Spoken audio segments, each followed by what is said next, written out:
아름다워라 주님의 세계는 솔로몬의 옷보다 더 고운 백합화 주 찬송하는 늘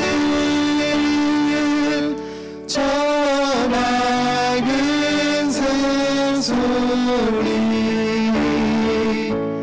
내 아버지의 지으신 그 솜씨 깊도다. 다시 한번 참 아름다워라 참 아름다워라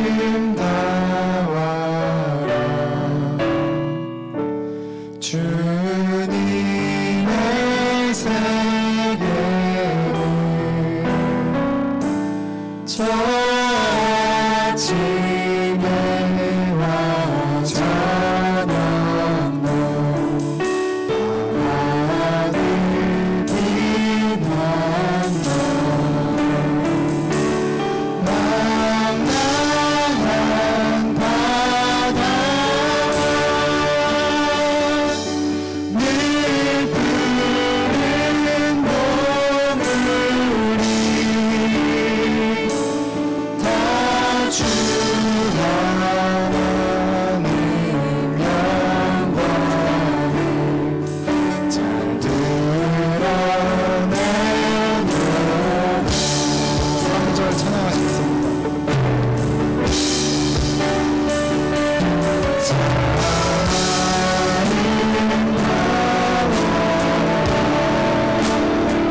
주시고 자유케 하셨네.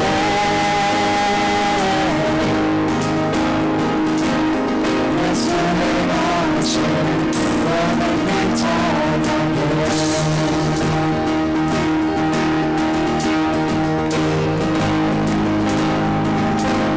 모든 문제를 다스리시는 구원의 무리로 잠겨 삼으신 영광의 주 하나님의 왕 예수.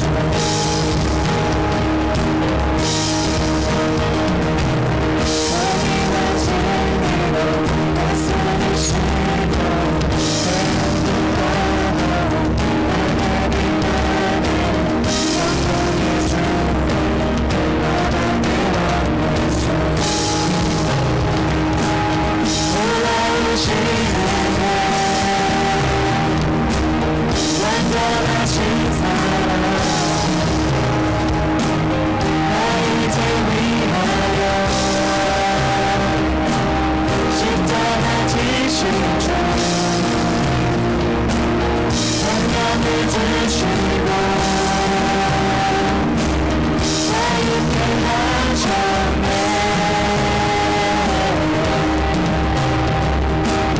예수의 것이 모든 그 찬양해.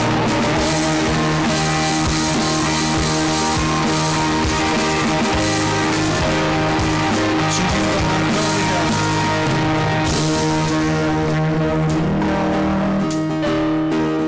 승리하신 왕 그 이름 예수. 주님만의 구원이냐. 승리하신 왕 그 이름 예수. 믿으십니까? 주님만의 구원이냐. 승리하신 왕 그 이름 예수.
예수 사랑하시는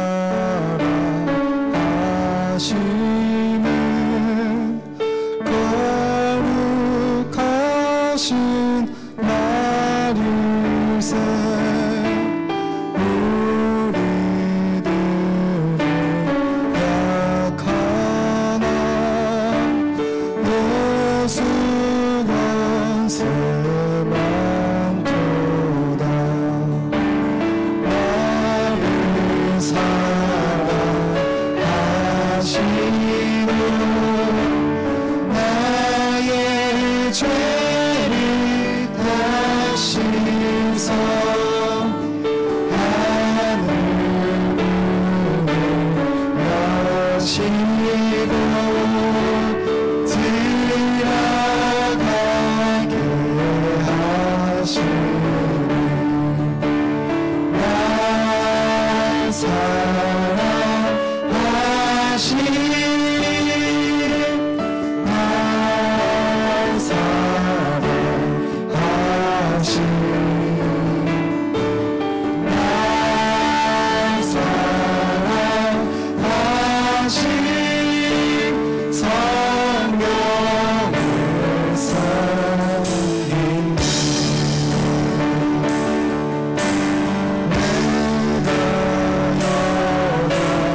좋겠습니다. 주님께서 주시는 말씀이 강도 스님의 입술을 통하여서 우리의 마음 가운데로 들어왔을 때 우리의 삶이 변화되고 나의 한 주와 나의 한 달과 나의 1년과 나의 삶이 변화될 수 있는 말씀을 주님 이 시간 나에게 달라고 다 같이 진심으로 기도하시고 예배를 준비했으면 좋겠습니다. 다 같이 기도하시겠습니다.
묵도하심으로 주일 예배를 하나님 앞에 드립니다.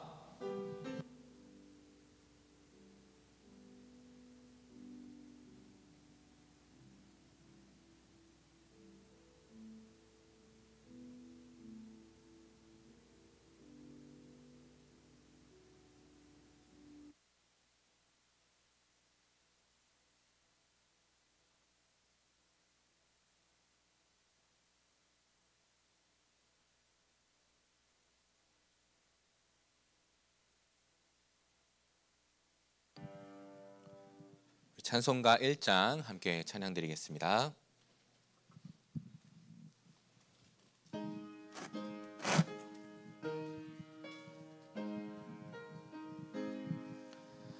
만복의 근원 하나님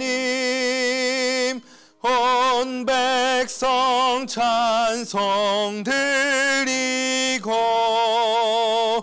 저 천사여 찬송하세 찬송 성부 성자 성령 아멘. 아멘. 여호와는 내게 복을 주시고 너를 지키시기를 원하며 여호와는 그의 얼굴을 내게 비추사 은혜 베푸시기를 원하며 여호와는 그 얼굴을 내게로 향하여 드사 평강 주시기를 원하노라. 전능하사 천지를 만드신 하나님 아버지를 내가 믿사오며 그 외아들 우리 주 예수 그리스도를 믿사오니 이는 성령으로 잉태하사 동정녀 마리아에게 나시고 본디오 빌라도에게 고난을 받으사 십자가에 못 박혀 죽으시고 장사한 지 사흘 만에 죽은 자 가운데서 다시 살아나시며 하늘에 오르사 전능하신 하나님 우편에 앉아 계시다가 저리로서 산 자와 죽은 자를 심판하러 오시리라. 성령을 믿사오며 거룩한 공회와 성도가 서로 교통하는 것과 죄를 사하여 주시는 것과 몸이 다시 사는 것과 영원히 사는 것을 믿사옵나이다. 아멘. 우리 찬송가 80장 함께 찬양드리겠습니다.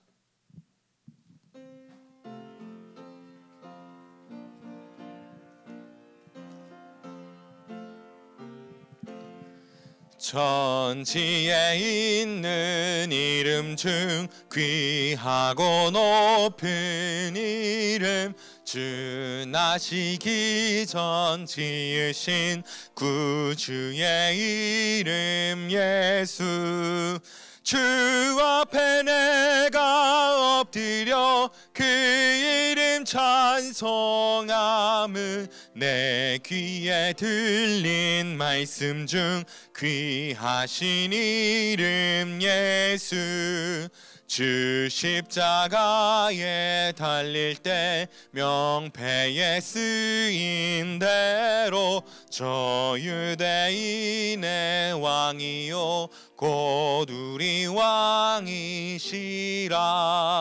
주 앞에 내가 엎드려 그 이름 찬송함은 내 귀에 들린 말씀 중 우리 4절로 고백하겠습니다. 주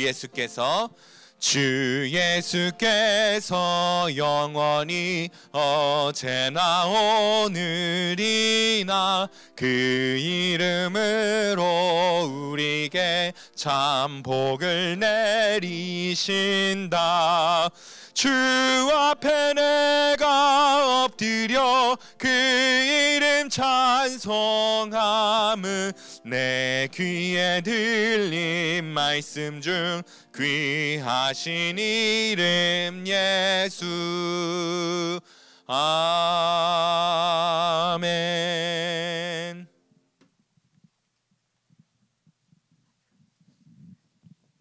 기도하겠습니다.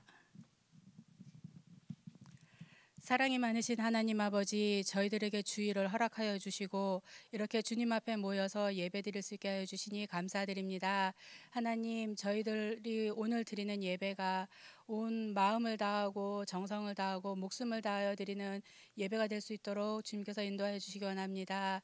하나님, 또한 우리나라 곳곳에서 저희들과 같이 주님 앞에 드리는 예배를 주님께서 기억하여 주시고 주님께서 기뻐 받으실 만한 예배가 되게 하여 주시고 주님께서 준비하신 복을 한없이 내려주시는 귀한 시간 될 수 있도록 주님께서 은혜 내려주시기 원합니다.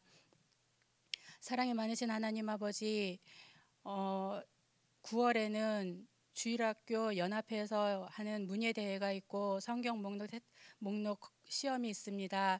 주님께서 함께해 주셔서 많은 학생들이 참여할 수 있도록 인도하여 주시고 성경 목록을 외움으로써 성경과 좀 더 가까이 친해질 수 있도록 도와주시고 성경 말씀을 많이 읽는 우리 학생들 될 수 있도록 주님께서 인도하여 주시기 원합니다. 하나님, 우리 강도사님 주님 기억하여 주시기 원합니다. 우리들을 이끌기에 부족함이 없도록 영육간의 강건함으로 채워주시옵시고 그 가정의 평안함으로 덧입혀 주셔서 저희들을 양육하며 또한 주님의 사역을 감당하기에 부족함이 없도록 주님께서 채워주시기 원합니다. 사랑이 많으신 하나님 아버지, 저희들 어려서부터 주님 앞에 나와서 예배를 드립니다. 이 예배가 끊어지지 않게 하여 주시고 저희들이 살아가는 평생 동안에 늘 주님과 동행하며 주님과 함께하는 저희들의 삶이 될 수 있도록 주님께서 인도해 주시기 원합니다. 이제 말씀을 들으려고 합니다. 말씀을 들을 때에 듣는 귀를 열어주셔서 그 말씀을 잘 듣고 저희들 마음밭에 잘 뿌려져서 그 말씀대로 살아가는 저희들 되게 주님 인도하여 주시옵소서. 감사드리며 예수님 이름으로 기도드립니다. 아멘.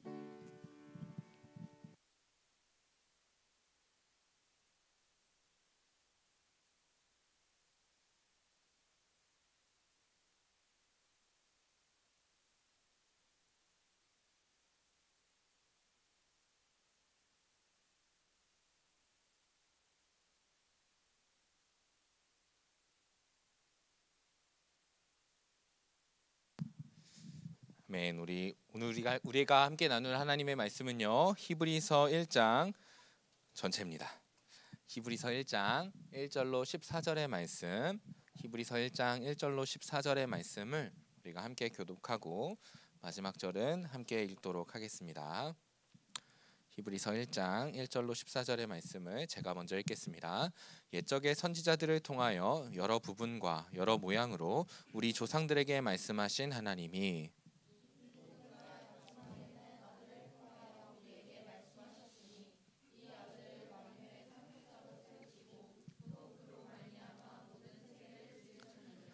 이는 하나님의 영광의 광채시요 그 본체의 형상이시라. 그의 능력의 말씀으로 만물을 붙드시며 죄를 정결하게 하는 일을 하시고 높은 곳에 계신 지극히 크신 이의 우편에 앉으셨느니라.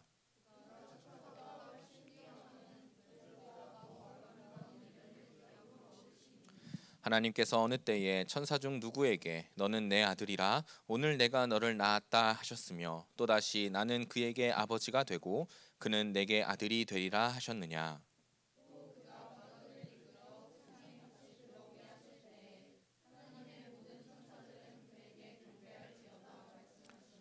또 천사들에 관하여는 그는 그의 천사들을 바람으로 그의 사역자들을 불꽃으로 삼으시느니라 하셨으되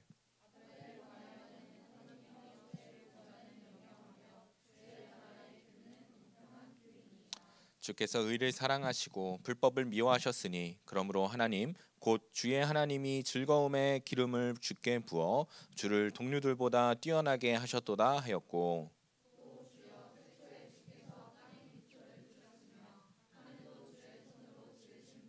그것들은 멸망할 것이나 오직 주는 영존할 것이요 그것들은 다 옷과 같이 낡아지리니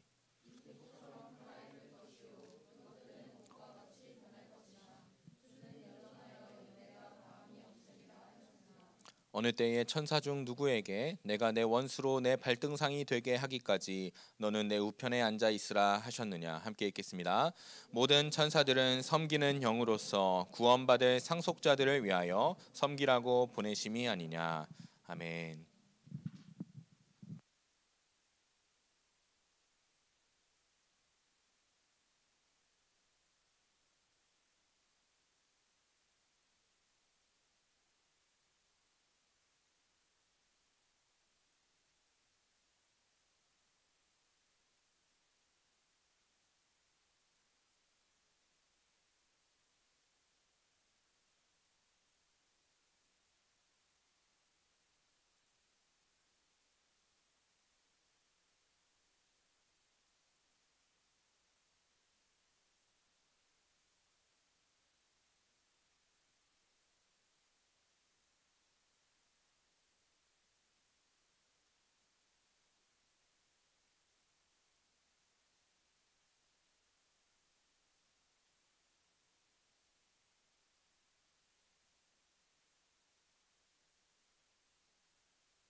아멘. 아멘을 다들 민망하게 해가지고 나도 아멘 하기가 좀 그렇네요. 네. 다음에 성가대가 찬양 끝나면 아멘 크게 해주시고 또 찬양 끝나는 대로 그렇게 또 함께 호응해 주셨으면 좋겠습니다. 오늘의 말씀의 주제를 함께 읽겠습니다. 시작. 완전한 메신저, 완전한 메시지. 자, 오늘부터요 새로운 성경이 시작됩니다. 그 책의 이름이 무엇이죠? 히브리서입니다. 어제 안영태, 김민재, 이준혁한테 물어보니까 지들이 한 큐티가 성경 본문이 어딘지도 모르더라고요. 큐티를 하기는 했대요. 그런데 어디 본문인지는 모르겠대요. 그런 놀라운 일이 우리 저 못난이 삼형제에게 있었답니다. 네, 그러나 여러분들은 저 못난이들과 같지 아니하고 히브리서를 알아주셔서 참 감사합니다. 자, 오늘부터 우리가 함께 히브리서라는 책으로 말씀을 나눌 건데요. 4주간 말씀을 나눌 겁니다. 그래서 이 책은 누가 썼는지, 누구를 위해 쓰여졌는지, 어떤 내용을 담고 있는지에 대해서 구조를 먼저 함께 살펴보도록 하겠습니다. 이 히브리서를요, 헬라어 표제로 보면요, 원래는 히브리인에게라는 책이에요. 그러니까 이 책의 제목이 히브리인에게라는 것이죠. 그러니까 우리는 이렇게 생각할 수 있어요. 아, 이거는 유대인 히브리인들에게 쓴 책이구나 라고 생각할 수 있는데 꼭 그렇지만은 않습니다. 왜냐하면요, 이 독자가 누구를 향한 것이냐면 1세기 초반까지만 해도 히브리인이다 하면 유대인이었는데, 사도 바울과 사도 바울의 동역자들의 사역이 점점 왕성하여짐에 따라서 히브리인 안에는요, 이제는 유대인뿐만 아니라 유대인 그리스도인이 포함되기 시작했어요. 그러니까 결국에는요, 이 히브리서는요, 모든 그리스도인들을 향한 책이다라고 이해하셔야 합니다. 자, 그렇다면 독자는 모든 그리스도인이라면 이 책을 쓴 인간 기자는 누구일까요? 이 책의 기자는요, 아직 그 누구도 알지 못합니다. 누구는 바울이라고도 하고요, 누구는 아볼로다라고 말하고요, 누구는 바나바라 이렇게 이야기하지만 아무도 그것이 누구인지 확신하지는 못합니다. 3세기 교부인 오리게는요, 이렇게 말했어요. 히브리서의 기자는 오직 하나님만 확실히 아신다, 이렇게 말을 했기 때문에 우리도 이 히브리서 기자가 누군지는 확실히 모릅니다. 자, 그런데 문제가 있어요. 무슨 문제가 있냐면, 누가 썼는지도 알지 못하는 성경이 지금 어디에 들어와 있냐면 우리가 들고 다니는 성경에 들어와 있다라는 거예요. 자, 그런데 이 성경을요, 조금 더 구체적으로 말하면 정경이라고 말할 수 있거든요. 정경은 이제 종교 개혁자들과 교회 회의에서 66권을 딱 정해놓은 책인데, 그 66권의 안에 든 이 히브리서라는 것이 누가 썼는지도 알지 못한다는 그런 의심이 생기기 시작한다라는 거예요. 자, 그러면 왜 이 히브리서가 정경에 포함될 수 있었는지가 이제 우리는 궁금해야 돼요. 그 이유는 무엇이냐면 이 내용이요, 너무 탁월하다라는 거예요.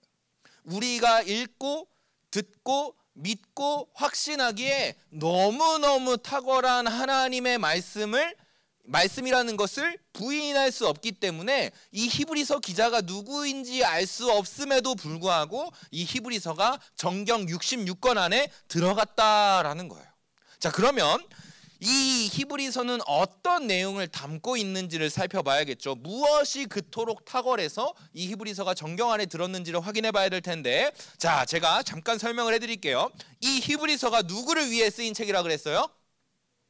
모든 그리스도인, 더 구체적으로 말하면 1세기의 모든 그리스도인들을 향하여서 1차적으로 기록되었다라는 거예요. 자, 그럼 여러분 생각해봐요. 1세기 그리스도인 하면 생각나는 대표적 인물 누굽니까? 우리 지난주까지 다뤘죠? 누가 말했어요? 너 못난이에서 빼줄게. 좋아요. 못난이 이형제로 바뀌었습니다, 여러분. 민재는 빠졌어요. 못난이는 용태와 준혁입니다. 자, 맞아요. 사도 바울이라고도 할 수 있어요. 자, 이 사도 바울의 삶이 어땠어요? 좋았어요? 아니면 좀 불쌍했어요? 불쌍했어요. 왜요? 그가 막 전도 여행을 다니는데 왜 전도 여행을 막 돌아다니면서 했어요? 그가 죽음의 위협에 처했기 때문에. 많은 유대인 지도자들이 계속해서 사도 바울을 죽인 게 아니고 죽이려고 하고 고발하고 막 난리를 쳤기 때문에 이 사도 바울이 계속 돌아다닌 것 아닙니까? 뿐만 아니라 위협만 있었던 게 아니라 실제적으로 감옥에 갇히기도 하고 재판대 위에 서서 계속해서 변증을 해야만 했었어요. 그러니까 사실은요, 이 1세기 그리스도인들은요, 사도 바울뿐만 아니라 모든 사람들이 엄청난 핍박 속에 있었다. 혹독한 박해가 있었고 신체적으로 공격을 받았고 그들의 집이 약탈당하기도 했고, 어떤 사람들은요, 그리스도를 믿었다라는 이유 하나만으로도 감옥에 갇히는 것이 사도 바울뿐만 아니라 1세기 그리스도인 안에서 많이 일어나는 사건이었다라는 거예요. 자, 그러면요, 여러분들에게 한번 물어볼게요. 만약 여러분들이 그리스도를 믿는다라는 이유로 이런 사도 바울과 같은 고난과 고통을 당하면 어떻게 하시겠습니까? 여러분들이 야 너가 예수님 믿는다고? 그럼 감옥 가야 돼. 너 진짜 믿어? 라고 물으면 여러분 나 믿어 하고 감옥 갈래요? 아니 나 안 믿어 하면서 그냥 살래요. 대답하지 마세요. 저 상처받고 싶지 않습니다. 자, 당시의 그리스도인들 중에 많은 사람들은요 이렇게 반응했대요. 어떻게 반응했냐면 모든 어려움을요 기쁘게 받아들였다라는 거예요. 베드로전서 4장 12절로 13절의 말씀을 제가 읽어드릴게요. 사랑하는 자들아, 너희를 연단하려고 오는 불시험을 이상한 일 당하는 것 같이 이상히 여기지 말고 오히려 너희가 그리스도의 고난에 참여하는 것으로 즐거워하라. 이는 그의 영광을 나타내실 때에 너희로 즐거워하고 기뻐하게 하려 함이라. 무슨 소리예요? 고난이 올 때 그것을 기쁘게 여기래요. 왜냐하면 그 고난이 곧 구원의 증거가 된다라는 이 사도 바울의 사도 베드로의 메시지가 있었기 때문에 1세기의 그리스도인들은요 이런 고난과 고통 가운데서 그것을 기쁘게 여기고 감내하며 살아갔다라는 거예요. 자, 그런데 문제는 항상 그렇지 않은 사람들에게 있어요. 모든 그리스도인들이 다 그 고난과 고통을요 기쁨으로 받아들이지는 못했어요. 이 히브리서가 작성된 연대가요 네로 황제가 다스릴 때예요. 혹시 네로 황제 누군지 아십니까? 로마의 폭군입니까? 맞아요? 맞는 것 같아요. 자, 좋아요. 못난이에서 뺄 수가 없어서 쟤는 못 빼겠습니다. 로마의 폭군이에요. 이 네로 황제가 기독교적 관점에서 봤을 때 어떤 일을 했냐면요, 자기가 불을 내놓고요 그 엄청난 대화제를요 기독교인들 탓이다 라고 둘러댄 아주 거짓말쟁이 중에 거짓말쟁이거든요. 그러면서 자기의 말을 정당화하려고 기독교인들에게 엄청난 핍박을 가했던 사람이 바로 네로 황제입니다. 그러니까 이 당시에 그리스도인들이 얼마나 힘들었겠냐고요. 고통도 끊이지 않아지고 모든 사람들의 조롱이 끊어지지 않는 것이 1세기 그리스도인들의 삶이었다라는 거예요. 자, 그러니까 많은 사람들은 또 기쁨으로 이것을 감내했지만 그렇지 않은 사람들도 많이 있었고 그들은 어떻게 했냐? 그들의 신앙을 포기했다라는 거예요. 여러분, 신앙을 포기했다라는 게 모든 종교에서 떠났다라는 뜻은 아니에요. 신앙을 포기하면요 이 사람들은요 어디로 돌아가냐면요 우리가 지금 말하는 기독교가 아니라 원래 그들이 있었던 유대교로 돌아갔다라는 거예요. 예수 그리스도의 나타나심과 죽으심과 부활 승천하심으로 말미암아 기독교가 그 안에 생겨나기 시작했는데 이제는 이 사람들이요 기독교를 포기하고요 원래 그들이 믿던 유대교로 돌아갔다라는 거예요. 자, 여러분, 이게 무슨 의미가 있냐면요, 기독교와 유대교가 무슨 차이입니까? 라고 물으면요 간단하게 말하면 딱 한 가지 차이를 보여줄 수 있어요. 그것이 무엇이냐면 믿음이에요. 옛날에 유대교는요 말씀 곧 율법을 지킴으로 구원을 받았거든요. 믿음이 필요 없었어요. 그런데 기독교는 뭐라 그래요? 무엇으로서 구원에 이른다 그래요? 믿음으로써 구원을 얻는 거거든요. 유대교와 기독교의 가장 큰 본질의 차이는 이거예요. 유대교는 믿음이 필요 없고 그리스도교는 곧 기독교는 예수 그리스도를 믿는 신앙이 필요했었는데 이 사람들이 고난과 고통을 이기지 못해서 이 신앙을 포기해버리고 원래 있던 유대교로 돌아갔다, 회귀했다라는 것입니다. 그러니까 어떻게 해요? 기독교는요 성령으로 세례를 받는데요 유대교는 어떻게 해요? 할례를 하죠. 너무 좀 그랬다. 그리고요 이제는요 이전 유대교는요 제사를 드렸지만 우리는 뭘 합니까? 예배를 드리고 믿음으로써 우리의 신앙을 고백하죠. 눈에 보이는 제사를 버렸는데 다시 한번 그 제사로 돌아가겠다. 나는 이제 눈에 보이는 것만 믿겠다. 나를 안전하게 하는 유대교로 돌아가겠다라고 말하는 것이죠. 그래서 히브리서가 기록된 것입니다. 고난과 박해가 넘치는 시기에 고난과 박해를 믿음으로 살아내는 것이 꼭 필요하기 때문에 믿음이 약해지고 소망이 사라진 자들에게 믿음을 주고 소망을 회복시켜주는 일을 하기 위해서 기록된 것이 바로 이 히브리서고, 그 히브리서의 내용이 너무나도 탁월하고 완전하게 기록되어 있어서 이 사람들이 이 66경의 정경 안에 히브리서를 포함시켰다라는 것이죠.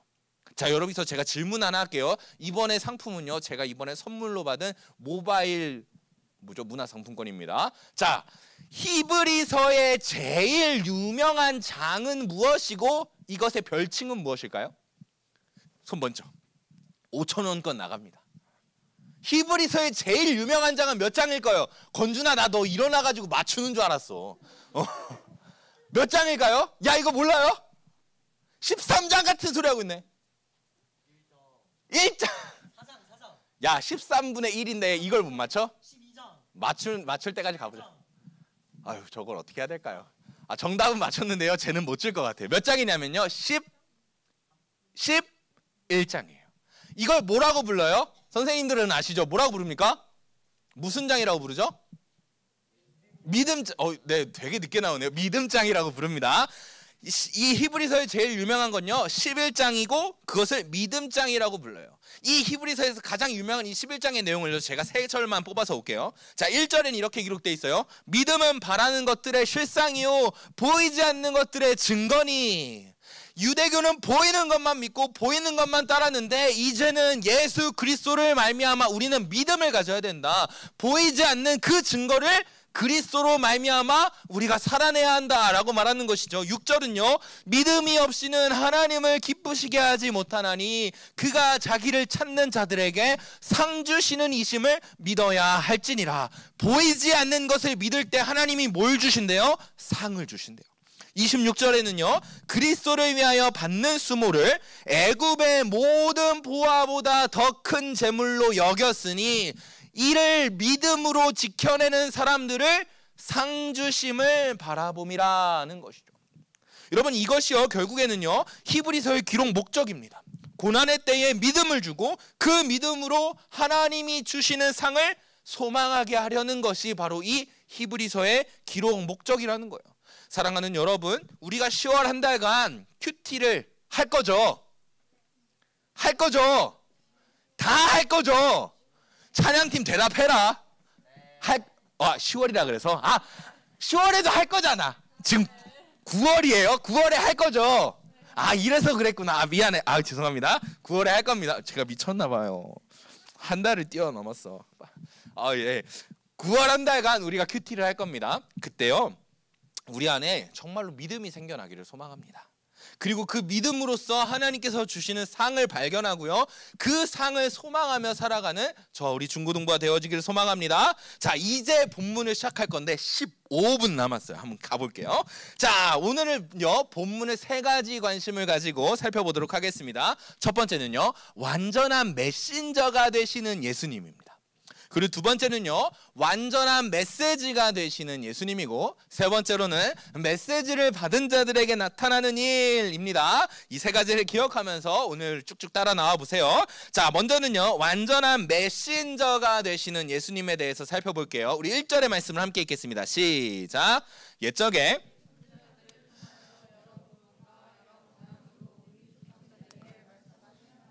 자 1절을 보면요 하나님은 어떤 분이세요? 좋아요. 말씀하시는 하나님이에요. 무엇을 말씀하실까요? 자, 보세요. 옛적의 선지자들을 통하여 여러 부분과 여러 모양으로 우리에게 말씀하셨거든요. 저는요 이것을 두 글자로 요약합니다. 성경을 통해서 우리에게 말씀하셨습니다. 사실은 성경이 아닌데 하나님의 모든 말씀을 여러 선지자들의 입술과 여러 사람들을 통하여서 말씀하여 주셨어요. 자, 그 하나님은요 성경을 통해서 무엇을 우리에게 말씀하여 주십니까? 여러분, 성경에 뭐가 써 있어요? 말씀이 써 있지. 뒤진다. 죄송해요. 너 때문에 거짓말 나오잖아. 요즘 안 하려고 노력하는데. 너 때문에 흐른 게 뭐라고 했죠? 성경에 뭐가 써 있습니까? 성경에 뭐가 써 있어요? 오늘 복음, 그렇지, 복음이 써 있어요. 자, 오늘 2부 예배를 드리신 선생님들이시여, 성경에 뭐가 써 있다고 말씀하셨습니까? 누구의 존재에 대해서 기록하고 있어요? 예수님. 그리고 그 이전에는요 하나님에 대해서, 예수님에 대해서, 예수님이 우리에게 주신 못난이가 아닌 민재가 말한 복음에 대해서 기록하고 있다라는 거예요. 자, 그런데 여러분 생각을 해보세요. 여러분 그리스 로마시나 다 읽으셨습니까? 안 읽었어요? 만화책으로 읽어서 나도 그 만화로 읽는 그리스 로마시나 나도 그걸로 읽었는데, 여러분 그리스 로마의 신과 하나님이라는 그 신을요 한번 제가 비교해 볼게요. 자, 그리스 로마 신화에서는요 이 신들이 인간들에게 나타나요, 안 나타나요? 나타나요. 왜 나타나요? 맞아요. 심심하니까요. 자, 그런데 그 심심하니까도 있고요. 자기의 유흥을 위해서도 있고요. 자기의 사랑을 떠나 찾아 나서는 제우스와 같은 미친 신도 있었습니다. 자, 그런데요. 이 신들은요. 사람들 앞에 나타나기는 하는데 자기 자신을 공개해요, 안 해요? 안 해요.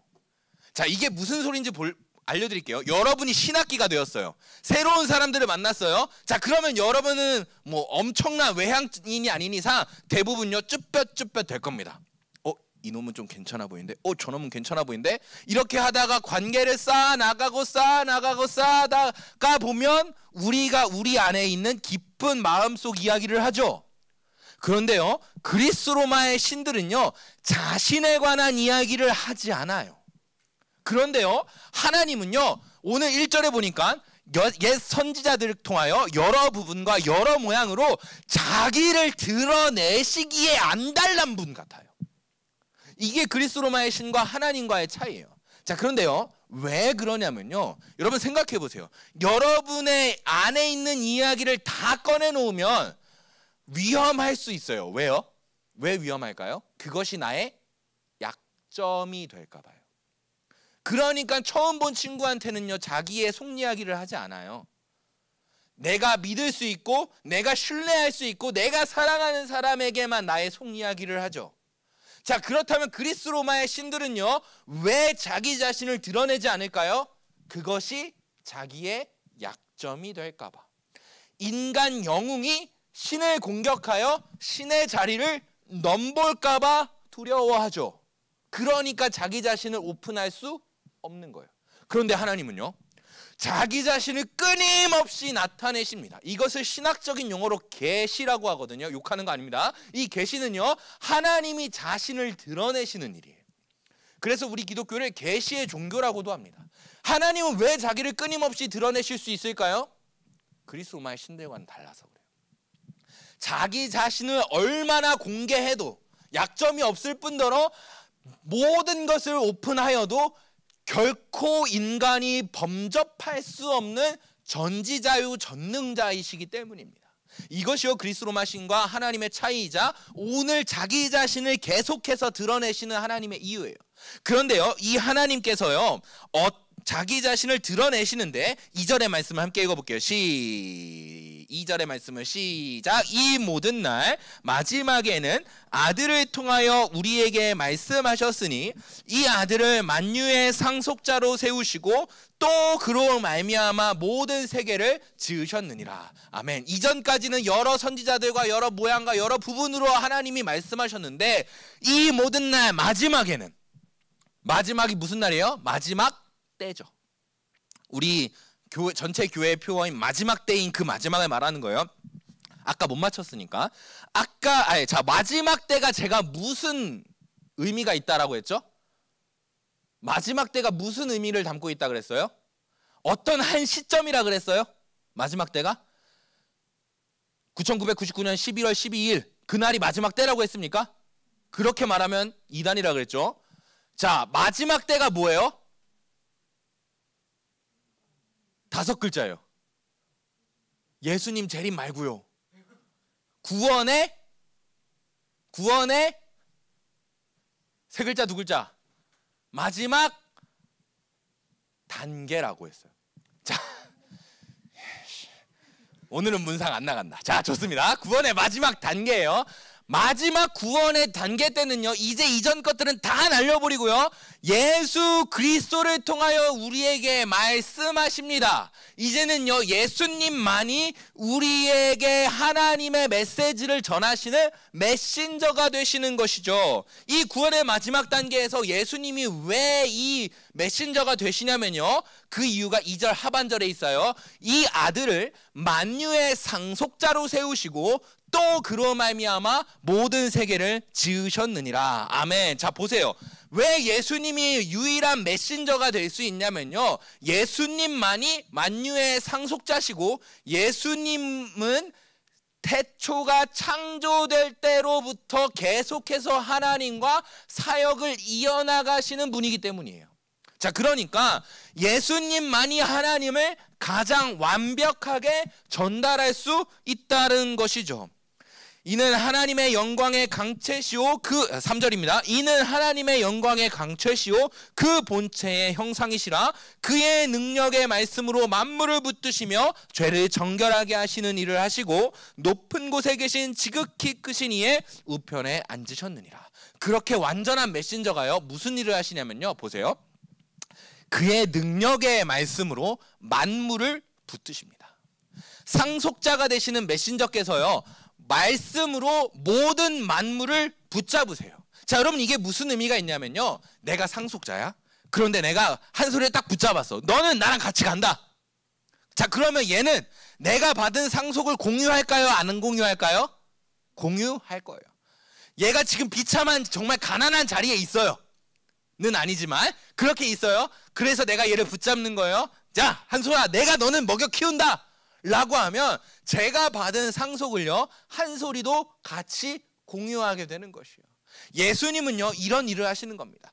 자기 자신에게 허락되어진 모든 상속을요 만물에게 나눠 주시는 거예요. 함께 공유하시는 거예요. 그러기 위해서 무슨 일을 하시냐? 자, 첫 번째, 죄를 정결하게 하십니다. 예수님은 죄를 어떻게 정결하게 하셨어요? 오늘 찬송가 가운데 엄청 많이 나타났는데 어떻게 죄를 정결하게 하셨죠? 예수님의 이 땅 가운데 먼저는 내려오십니다. 내려오셔서 갖은 고난과 고통을 당하시고 결국엔 십자가 위에서 죽임을 당하시죠. 그리고 그것에서 끝나지 않고 죽으신 이후에 3일 만에 부활하시고 승천하셔서 어디로 가십니까? 높은 곳에 계신 지극히 크신 이의 우편에 앉으셨다라는 것이죠. 여러분, 이것이 예수님이요 완전한 메신저로서 전하는 완전한 메시지가 되시는 겁니다. 자, 여러분 보세요. 제가 지금 시간이 없어서 엄청나게 점프를 해나가면서 가고 있는데요. 여러분, 뛰어난 설교자는 어떤 설교자일까요? 뛰어난 설교자는 어떤 설교자일까요? 지금 민서가 이렇게 쳐다보고 있어. 넌 아니야. 이런 눈빛을 제가 확인했어요. 안민서는 제가 곧 처단할 겁니다. 자, 뛰어난 메신저 설교자는 어떤 사람일까요? 말을 잘하는 사람, 유창하게 하는 사람, 사람들을 울고 웃게 만드는 사람은 아닌 것 같아요. 진짜 뛰어난 설교자는요 자기가 말하는 대로 사는 삶인 거죠. 그것이 정말 위대한 설교자라고 생각하는데요, 예수님은요 그 하나님이 전하시고자 하는 메시지를요 어떻게 했어요? 자기의 모든 삶으로 순종하셨어요. 그러니까요 예수님은 완전한 메신저가 되시고 예수님의 삶은 무엇이 되는 거예요? 완전한 메시지가 되는 거죠. 그 삶 자체가 메시지가 되는 것이죠. 그래서 예수님은요 이 모든 상속, 하나님께서 예수 그리스도를 통해서 전하시고자 하는 모든 메시지들을 예수 그리스도를 통해서 모든 사람들에게 나타내셔서 붙잡으시고 이제는 우리가 그 그리스도께서 받으신 상속에 함께 참여할 수 있게 되었다는 것입니다. 자, 그렇다면요 여러분, 왜 예수님이 하나님의 우편에 앉으신 것이 중요한 것인지, 우리에게는 무슨 유익이 있는지 마지막으로 메시지를 받은 자들에게 나타나는 일에 대해서 살펴보도록 할게요. 우리 먼저 10절로 12절의 말씀을 함께 읽겠습니다. 시작. 또 주여 태초에 주께서 10절에서 12절입니다. 조금 뛰어넘었어요. 함께 읽겠습니다. 시작. 또 주여 태초에 주께서 땅에 기초를 두셨으며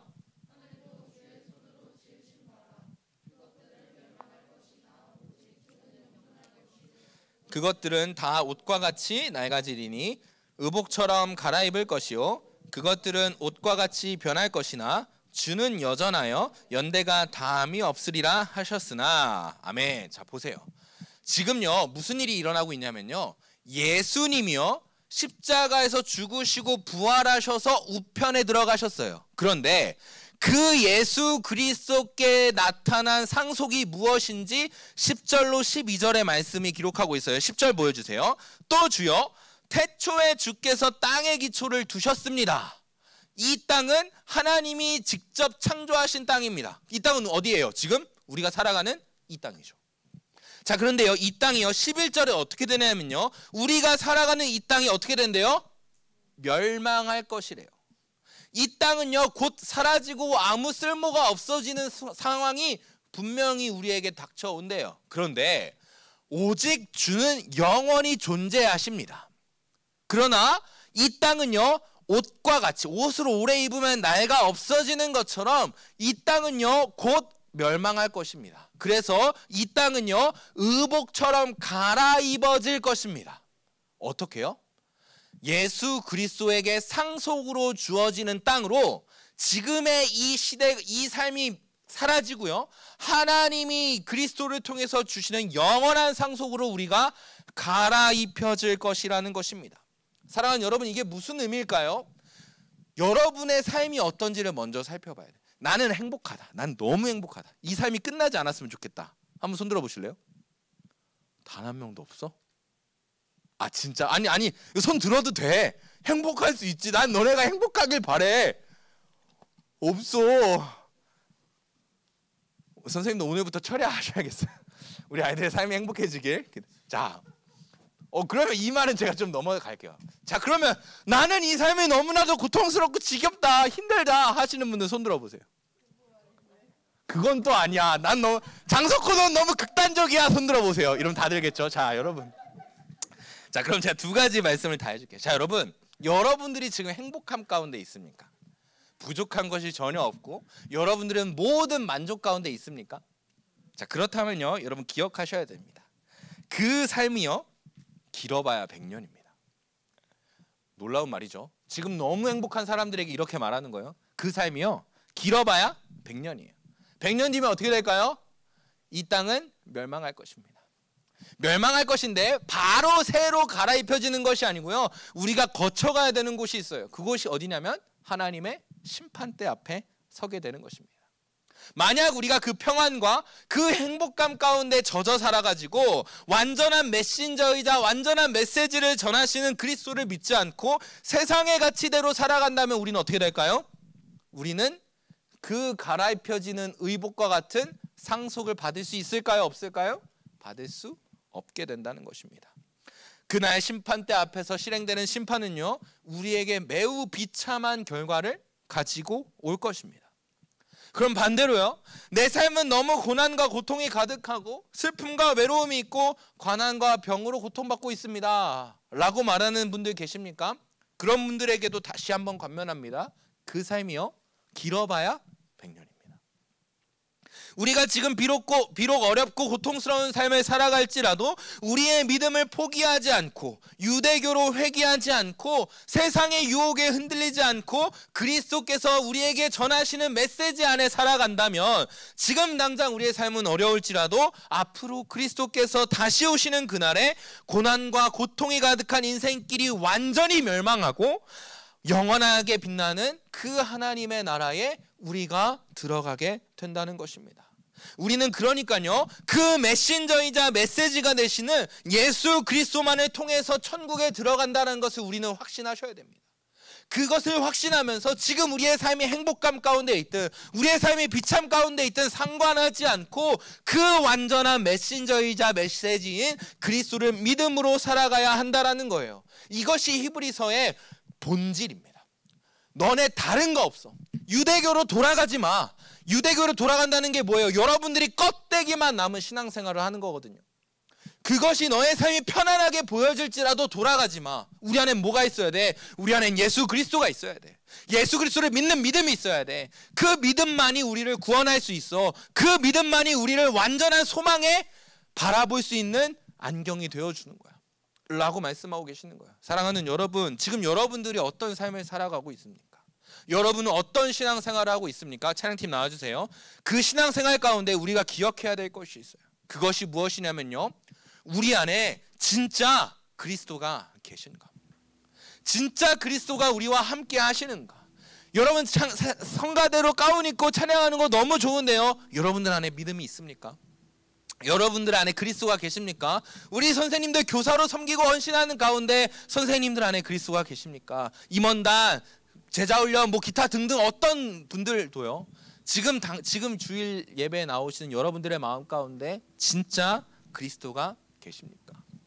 우리는요, 그 완전한 메신저이자 완전한 메시지인 그리스도를 우리의 마음 가운데 품어야 하는 것입니다. 여러분, 우리가 그것을 품으며 살아간다, 그 완전한 메신저이자 메시지인 그리스도를 품고 살아간다면 어떤 일이 일어나는지 우리 마지막으로 14절의 말씀을 함께 읽겠습니다. 우리 14절의 말씀을 함께 읽겠습니다. 시작. 모든 천사들은 섬기는 영으로서 상속자들을 위하여 섬기라고 보내심이 아니냐. 아멘. 여러분, 우리가 그 메시지를 품고 살아간다면요, 우리는 결국에 그 하나님께서 예수 그리스도를 통해서 우리에게 허락하시는 상속, 하나님의 나라 천국에 들어가게 될 것입니다. 그리고 우리가 그렇게 대단하다라고 말했던 천사들은요, 우리를 섬기는 영으로서 구원받을 상속자들, 곧 그 메시지를 품고 살아가는 저와 여러분들을 섬기게 될 것입니다. 우리는 그 천사들의 섬김을 받으며 하나님 나라에서 영원한 기쁨과 감사와 찬양이 넘치는 삶으로 살아가게 될 것입니다. 사랑하는 여러분, 그러니까요, 우리 교회에서 계속 말하는 것이 무엇이에요? 하나님 말씀이에요. 이 하나님의 말씀은 곧 예수 그리스도로 우리에게 나타나셨습니다. 그러니 우리가 기억해야 될 것은 무엇입니까? 오직 하나님의 말씀이요, 오직 예수 그리스도이십니다. 그 말씀은 우리에게 믿음직스럽고 그 그리스도는 우리를 완전한 구원에 이르게 하여 주십니다. 사랑하는 여러분, 우리의 신앙이요, 유대교에 머무르면 안 돼요. 껍데기만 남아있는. 우리 지난주 사도행전 25장을 통해서 확인했죠. 2년간 100번이 넘는 예배를 드리면서도 변하지 않는 유대 지도자들을 우린 보았습니다. 여러분, 우리의 신앙이요, 거기에 머물러 있으면 안 됩니다. 우리에게 완전한 메신저이자 메시지가 되시는 그리스도가 살아계시는 신앙이 되어야 한다는 것입니다. 믿음과 소망이 없는 삶으로 돌아가지 않기를 소망합니다. 우리의 신앙이, 우리의 믿음이 매일 삶 속에 하나님과 가까워지기를 소망합니다. 그리고 마침내 장차 그리스도께서 나타나시는 날에 하나님의 상속에 참여하는 저와 모든 여러분들이 되시기를 소망합니다. 그러니까요, 여러분, 우리가 기도해야 해요. 여러분들의 삶이 지금 뭐 행복감에 있든 비참에 있든 상관이 없습니다. 그 무엇보다도 중요한 건 지금 우리가 이 삶 가운데서, 이 땅 가운데서 그리스도를 선택하고 그리스도를 믿지 않는다면 우리는 다 멸망받을 삶을 산다는 것입니다. 그러니까 우리가 이렇게 찬양하며 기도할 수 있었으면 좋겠습니다. 하나님, 우리 마음 가운데 예수 그리스도가 나타나게 하여 주시옵소서. 내 마음 가운데 그 그리스도가 믿어지게 하시고 완전한 메신저이자 완전한 메시지가 되시는 그리스도의 삶을 우리의 삶으로 따라가게 하여 주시옵소서. 내가 그 예수님을 날마다 더욱더 사랑하는 삶이 되게 하여 주시옵소서. 우리 찬양으로 함께 고백하며 기도하겠습니다.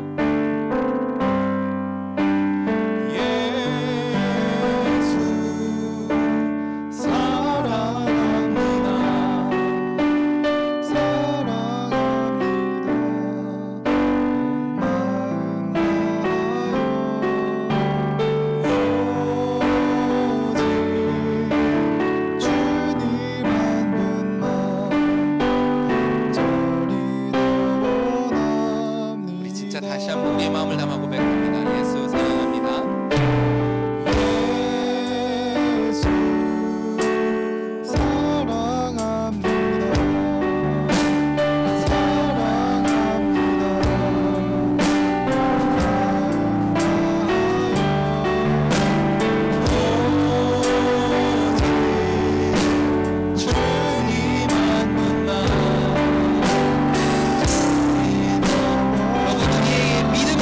되게 소망합니다. 예수 사랑합니다.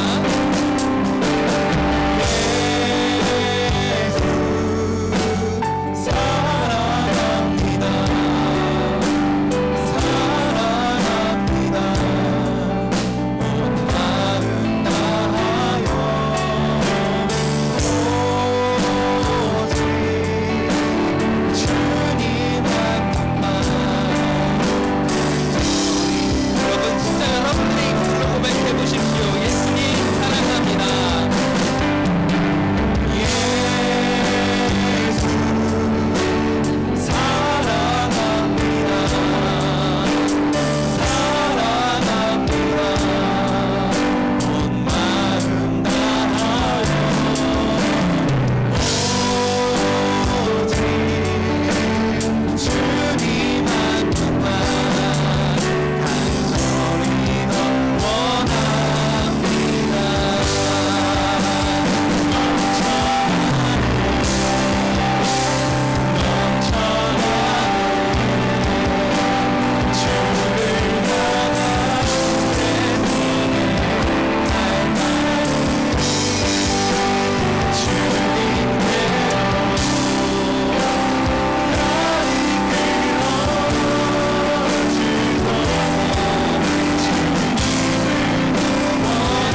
생활의 시작이 어떻든 상관없습니다. 우리의 지금 삶의 모습이 어떻든지도 상관이 없습니다. 다만 이 부르시는, 말씀하시는, 자신을 드러내시는 그 하나님의 은혜의 말씀에 귀 기울이시기를 소망합니다. 그리고 이제는요, 우리의 입술로 이렇게 고백하시는 것이죠. 그 완전한 메신저이자 메시지가 말씀하시는, 그 그리스도께서 말씀하시는 하나님이 우리를 얼마나 사랑하는지, 하나님이 우리를 얼마나 구원하기를 기대하시는지 그 마음을 우리가 깨달아 이제는 우리의 입술로 고백하는 것이죠. 예수님 사랑합니다. 나의 마음을 다하여, 나의 온 마음을 다하여 나의 예수님 사랑합니다. 오직 주님 한 분만 내가 더 간절히 바라며 그 마음 가운데 품고 그 메시지를 품고 살아가겠습니다. 우리 이렇게 이 시간 큰 소리로 기도하지 않아도 됩니다. 그러나 간절히 기도해 봅시다. 하나님, 나의 마음에 그 믿음을 허락하여 주시옵소서. 오직 예수 그리스도가 내 안에 살아계시게 하여 주시옵소서. 내가 죽고 그리스도께서 사시는 삶을 오늘로부터 영원까지 살아가게 하여 주시옵소서. 우리 기도 제목 가지고 간절한 마음으로 기도하며 나아가겠습니다. 함께 기도합니다.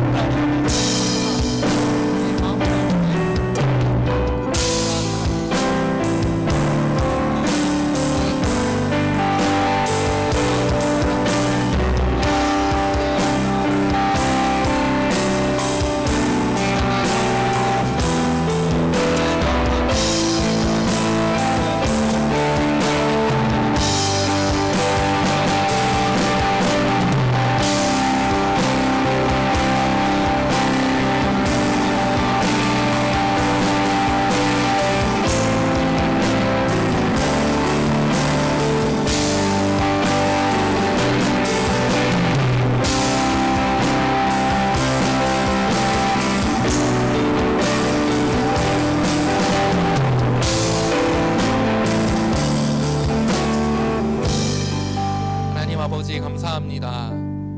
우리의 모습이 이렇고 우리의 신앙이 부족하고 또 부끄러운 모습을 가질지라도 여전히 우리를 사랑하여 주셔서 완전한 메신저이자 메시지가 되시는 그리스도를 우리에게 보내주시고 이제는 말씀으로써 우리를 향하여 계시하여 주시니 감사합니다.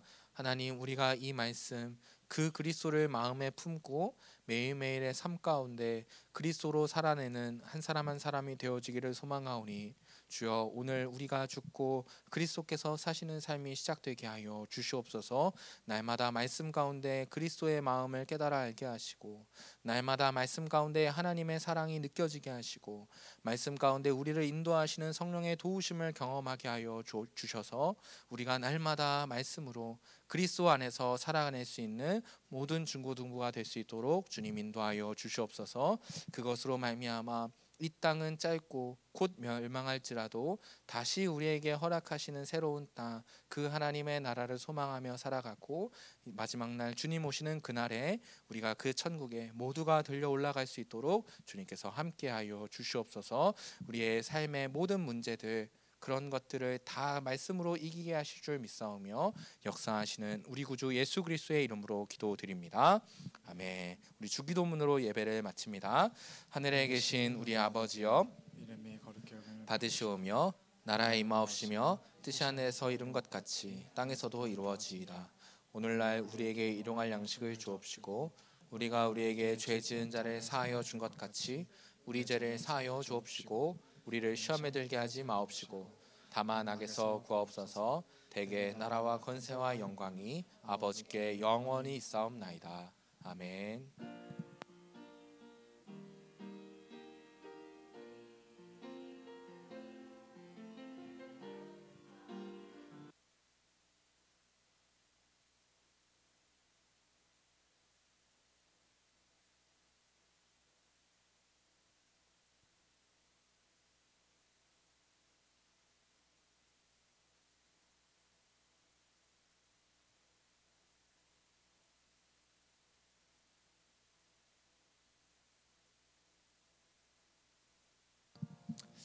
아멘. 완전한 메신저이자 메시지가 되시는 그리스도를 마음에 품고 살아가는 저와 우리 모든 만수중앙교회 중고등부가 되어지기를 축복합니다. 우리 부장님 나오셔서 광고 전해주시겠습니다.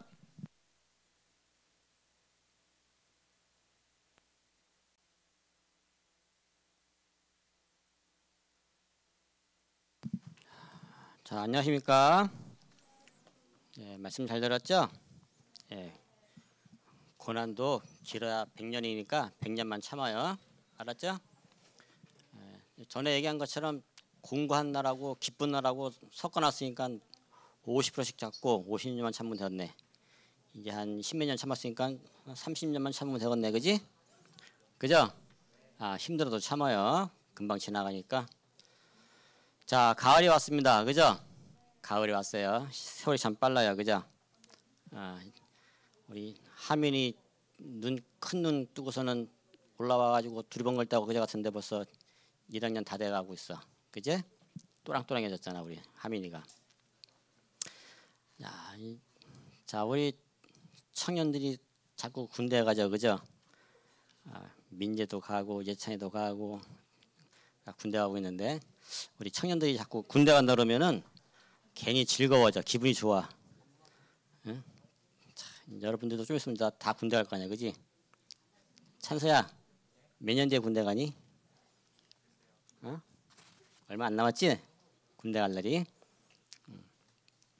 자, 세월이 빨리 가니까 여러분들 그 세월을 아껴서 주를 섬기는데 또 공부하는데 힘쓰기 바랍니다.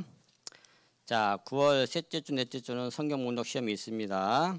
자, 신경 쓰셔서 공부하시기 바랍니다. 알았죠? 자, 중간고사도 있죠, 학교. 자, 우리 믿는 사람들은 이것도 잘하고 저것도 잘해야 돼. 예배도 잘 드리고 학교 공부도 잘하고 집에서는 부모님께 효도하고 친구들과는 사이좋게 지내야 되고 그래야 흠잡힐 것이 없는 그리스도인이 되는 거야. 그러니까는 공부도 열심히 하세요. 알았죠? 자, 또 중간고사 시험 공부한다고 교회 안 나오면 안 돼요. 자, 11시에서 12시 사이에 공부할 사람들 아니면은 나오세요. 알았죠?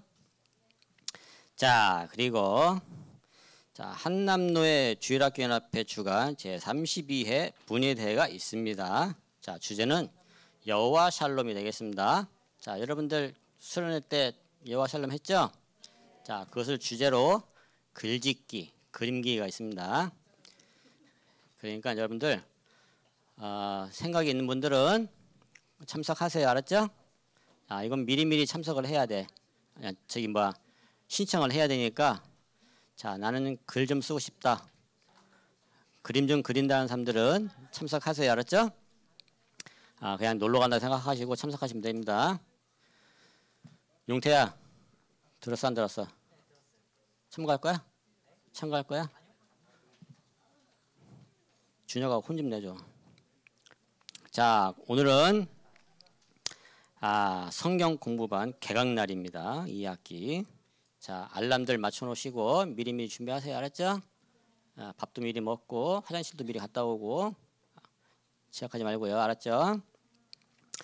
자, 그리고 오늘은 생일잔치가 있네요. 오늘 생일잔치. 자, 냄새가 나죠?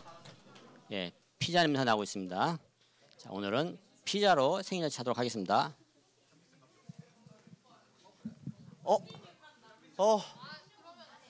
그러면 생일 축하는 하지 말고 저기 앉아 있는 사람 생일이래요. 피자가 기다리고 있으니까 일로 앞으로 오세요. 마지막표 해준다. 생일이 언제시라고요? 9월 18일입니다. 네. 18일이니까 그때 문자 한번 축하한다 해주시면 될 것 같습니다.